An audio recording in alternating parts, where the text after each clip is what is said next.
Other than the first 8 points they scored, two were off our defensive mistakes, a switch, and then Mark Allstork ran into a screen, and then Michael turned it over. We started off pretty doggone well. I felt really good about the start of our game. We talked a lot about those two guards, high volume. This is a team that we knew those guys would break some things off, but I felt great at half. I don't know, I think 3 assists at half maybe. Anytime we keep teams' assist totals down, I'm going to be pretty happy. And then obviously midway through the first half, Trent just went bonkers, I guess. That was fun to watch. But he's capable of that. But I was very pleased with two things. We've talked a lot about protecting the front of the rim. We had a first tonight. Kipper took a charge, and that was impressive. And we had multiple guys take charges.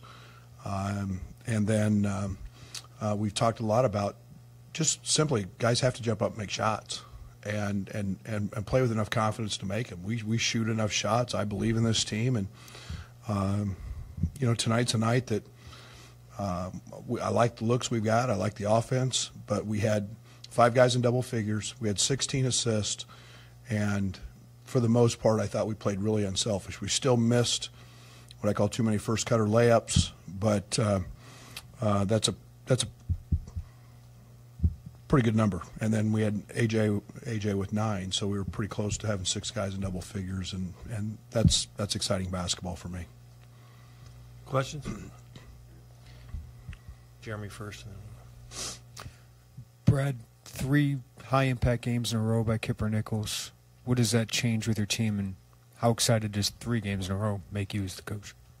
Well, Kipper works awfully hard, so I'm excited to see him rewarded for that. And then there's a dimension that he brings to our team, and it's when Kipper does the little things. We all know he can make some baskets and he can grab some rebounds. And when he starts doing the other things, that his game will go to a whole nother level. And tonight maybe it starts. I mean, he got on the. He made a couple great rotations, which he hadn't been making. He got on the top side, stole a pass to a post-up, which he hadn't been. He'd always been laying behind. And then he took a charge. And those are some simple things that he's grasping. And he gives us another dimension. And he opens the court for other guys. And he's a good free throw shooter, and you've got to respect him on his drive. So Kip gives us another dimension, and then he's a guy that is the ultimate mismatch. You can do a lot of things with him based on matchups, and we'd like to get to that point with him.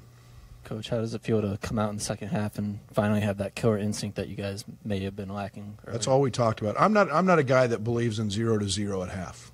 That's one of the most false statements ever. It's not true.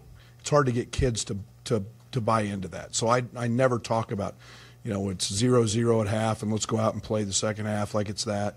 That's not reality. But let's go out and play the game the right way with the right effort, and let's maintain what we do and keep running, and that's encouraging. And that's I don't know, what was it, 18-19 at half, and I don't know what was the biggest lead. 40. So that's the right mentality. And we did it running good offense. It wasn't tremendous pace, but we did it with tremendous defense and forcing 26 turnovers or 25, and that's something that we'll talk at length about tomorrow. That's a positive. That's something we need to be able to do when we're in those situations. To kind of follow up on that, you're up 43 in the second half, and Iowa game notwithstanding, the game's pretty much decided at that point. Yet, I'm sure you're always still coaching. What did you see in the second half that you thought maybe they could have worked on a little bit better? I told our team, and we've got to continually grow in terms of understanding scouting report. And for instance, their guards are heavy right-hand drivers.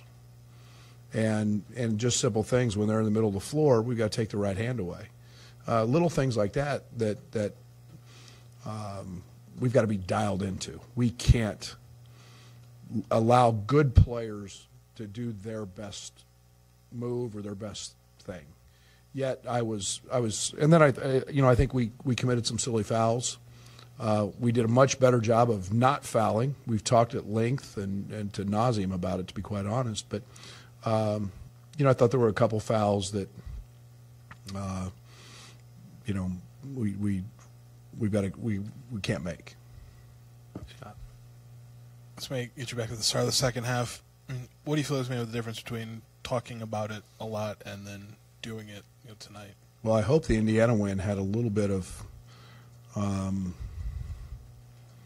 impact on our team in terms of the mental approach, and yet it was one that our guys, at some point, you got to be tired of it. You got to be tired of talking about it, and you got to take some action. And I thought the start of the second half was we executed offensively out of the halftime. We got a couple easy buckets. It was following the script in terms of trying to go at their big kid at Freeman and trying to get a fourth on him, making him guard us. We attacked that. We did that. So those attention to detail things have a huge impact. It's playing the game the right way, and we were able to do that. Coach, can you just talk a little bit about All-Star Jordan seeing the ball go through the hoop and what they'll do for their confidence going forward and also in a win? Well, I've never told them not to shoot, and that's something that I probably haven't addressed it early enough. Not making shots. Now I'm putting pressure on them. Got to step up. We're a good basketball team when we make shots, and when you've got a point guard who's playing as well as Trent's been playing, you got LeRon who's a factor. Now Kipper stepped up and made shots. We all know everybody tries to scheme somewhat. Michael, hey, we got to make shots. Well, there's no excuse for not making shots. There's no excuse for not running the floor hard. And there was an incident, a case tonight. We screamed at AJ to run because they were dead tired. Well, he gets fouled. We have to do those things. Those are opportunities for AJ to get clean looks at threes. We didn't have to face the defense, and I believe in us as a team that can shoot it. And you know what? At some point, you got to man up. And you got to make them. Getting back to Trent, he makes 5 threes in a row in the first half. He's isolated on the wing for a chance at 6. The crowd knows what's going up. He knows what's going up.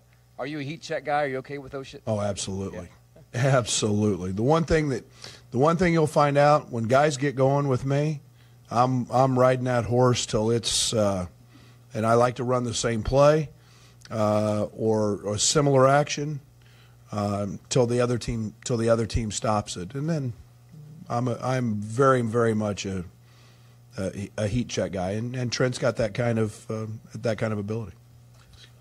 Brad, I know you're focused on one game at a time, but what's in front of you guys left this season? With 2 wins in a row here and the schedule coming up. I don't know. I never get that far ahead. I'm such a simple-minded person. Tonight will be about what to show them tomorrow in practice. I'll spend a lot of time tonight breaking down film. They told me in the locker room that Ohio State's the next one. I didn't know. I'm just that. I don't get that far ahead. I mean, let's win the next one and try to win the next one and compete as hard as we can and get better tomorrow. And we're off Thursday and we'll go recruit a little bit and then we'll get ready on Friday and Saturday. So bad answer to your question probably, but that's the truth. I'm pretty simple. I never think that far out. Craig in the back. Having Darren at practice yesterday, courtside tonight, how do you feel like the guys responded to having one of the greatest here spending some time? That was unbelievable. He was incredible with me. He was incredible with our guys. He's done things that everyone in that locker room aspires to do and dreams about. And you're talking about number 3 pick in the draft. You're talking about a guy that I have tremendous admiration for because he wasn't the McDonald's All-American on his high school team. That was a guy who did it through hard work, and I think he was the 3rd leading scorer his last year on a team that won. To me, he's the ultimate winner. And, he was great with our guys. He asked questions. Our guys, a little bit in awe. They're like, gosh darn, he's really big. And, it was a point guard. And he's got, 6,800 or 6,900 assists. To me, that's incredible. But he's and for him to wear the same jersey that our guys wear, that's pretty special. And for him to be back it meant a great deal. And he was incredible with our guys. Anything else? Thank you. All right. I have one question about my sport team.